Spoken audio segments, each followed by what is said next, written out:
Рим известен многими изобретениями, начиная от акведуков и общественных туалетов до развитых дорожных систем и архитектурных шедевров.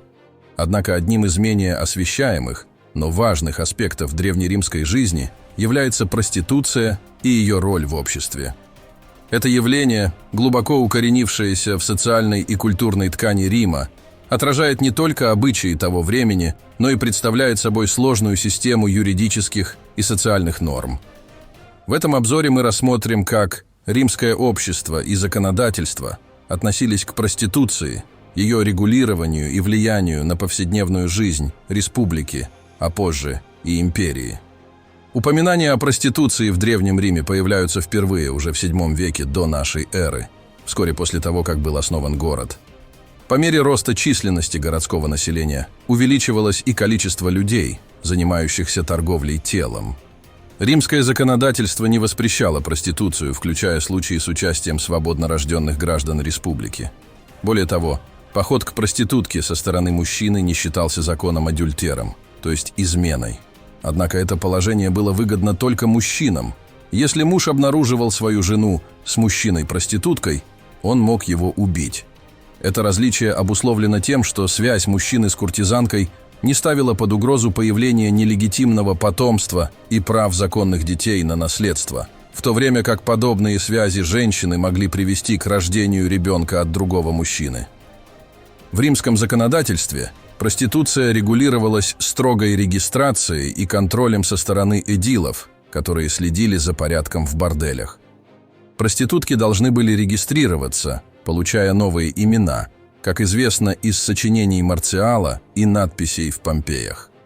Закон также влиял на их внешний вид.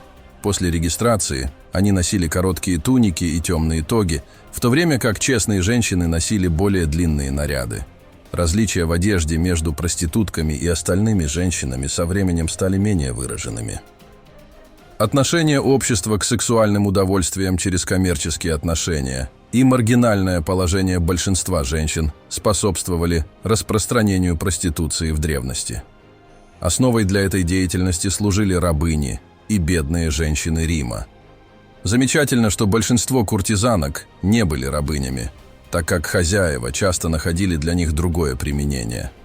Главным образом, куртизанками были меритрикс, или наемные женщины, известные также как лупы, что значит волчицы. Их путь к проституции, как показывают источники, был похож на то, что испытывали многие проститутки даже спустя 2000 лет. Бедность в семье, тяжелый труд и искушение легкими деньгами. Известный драматург II века до нашей эры Публий Теренций описывал одну такую историю. Примерно 3 года назад сюда, из Андроса, переехала молодая женщина, находившаяся в расцвете лет, очаровательная, вынужденная к переезду бедностью и бездеятельностью своих родственников. Сначала она вела скромный и порядочный образ жизни, зарабатывая на жизнь прядением и ткачеством. Однако, когда появился первый любовник, предложивший ей деньги, а затем и второй, ведь люди так часто предпочитают удовольствие труду, она приняла его предложение и вскоре превратила это в свой постоянный заработок.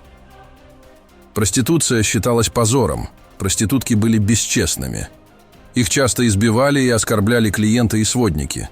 Закон не защищал их. Несмотря на риски и общественное презрение, деньги компенсировали это. Успешная куртизанка могла зарабатывать значительно больше обычного человека. В I веке нашей эры в Риме достойный заработок мужчины составлял от 8 до 10 медных ассов в день. Услуги дешевой проститутки стоили 2 аса, равные чаше вина или ужину. В среднем сегменте цена за секс достигала 2 динариев, но обычно была 1 динарий. Чтобы заработать больше среднего римлянина, куртизанке нужно было обслужить нескольких клиентов в день. Найти проститутку было столь же просто, как найти торговца мясом или водой, а то и проще. Поэт Квинкций Атта, 1 век до нашей эры, писал: «Они рыщут по улицам, как волки, в поисках добычи. Сводники зазывали клиентов на улицах, куртизанки работали в тавернах, термах, булочных и гостиницах, ждали клиентов в портиках, у цирков и театров, даже у храмов и кладбищ. На входах в дома и лавки могли быть надписи, например, в Помпеях. Евтихия – очаровательная гречанка, 2 асса, или возле бани. Желающим слияния – катис за динарий. Фалосы на стенах домов указывали путь к публичному дому, лупанару, волчьему логову. В Помпеях I века до нашей эры с 10-тысячным населением был один крупный бордель с 10 комнатами и еще 9 меньших. В Риме, где население могло достигать 1 миллиона человек, было более 30 крупных борделей. Государство взимало с проституток налоги, а Калигула даже открыл роскошный бордель на Палатине. Согласно Светонию, он имел множество комнат, блестяще обставленных, где предлагали себя замужние женщины и свободнорожденные юноши. Вестники зазывали людей на рынки и базилики, а посетителям предлагались деньги под проценты, любовь, так сказать, в кредит. Причем имена тех, кто увеличивал доходы Цезаря, записывались для общей информации. Типичный римский лупанар, обнаруженный археологами в 1862 году в Помпеях, был менее роскошным. Внутри него на стенах были надписи непристойного содержания и рисунки голых женщин. Клиенты входили в приемную, выбирали девушку и направлялись в одну из маленьких комнатушек площадью 2 квадратных метра. Стены украшали непристойные надписи и фрески с эротическими сценами. В конце коридора находилось отхожее место. В каждой комнатке были ложе, кувшин и таз с водой, но без окон или дверей, возможно, с занавесками. Обстановка была простой и неромантичной. Бордели работали с середины дня до раннего утра. В Древнем Риме разврат среди аристократии не вызывал удивления, но патриции редко посещали бордели. Богатые римляне обычно имели наложниц и рабынь. Тоже относилось и к богатым женщинам. Однако интересно, что даже воспитанные и состоятельные римские женщины продавали свою любовь, но не как работницы публичных домов, а как содержанки, выбирая конкретного покровителя или нескольких и вступая с ними в индивидуальные отношения. Поэтому римское законодательство не считало их проститутками, так как проституция определялась как публичная продажа тела без выбора. В результате древнеримские знатные женщины, которых можно было бы назвать проститутками, были редкостью, хотя и такие случаи имели место быть. Женщины древней профессии были распространены во всех уголках Вечного города. Интересным фактом является то, что некоторые из них даже предлагали свои услуги у кладбищ, получив название бустуарии, что означает «могила». В Древнем Риме были в обращении специальные бронзовые монеты – спинтрии. Их использовали исключительно для оплаты услуг женщин древнейшей профессии. Особенностью этих монет было то, что вместо обычного профиля императора на них изображались эротические сцены. Одним из самых скандальных примеров является Валерия Мессалина, 3-я жена императора Клавдия. Считается, что Мессалина страдала от расстройства, связанного с неудовлетворенной похотью, и пыталась удовлетворить свои желания, тайно работая в публичном доме. Римский поэт-сатирик Ювенал в своих произведениях утверждает, что Мессалина ночью выходила из царской спальни, надевала белый парик и отправлялась в бордели, где под видом проститутки Лициски обслуживала мужчин, требуя с них полную оплату. Также существует версия, что Мессалина владела одним из публичных домов в Риме. Рекорд императрицы – 50 любовников за смену. Проституция в античности имела оправдание в глазах того времени, особенно как часть системы рабства.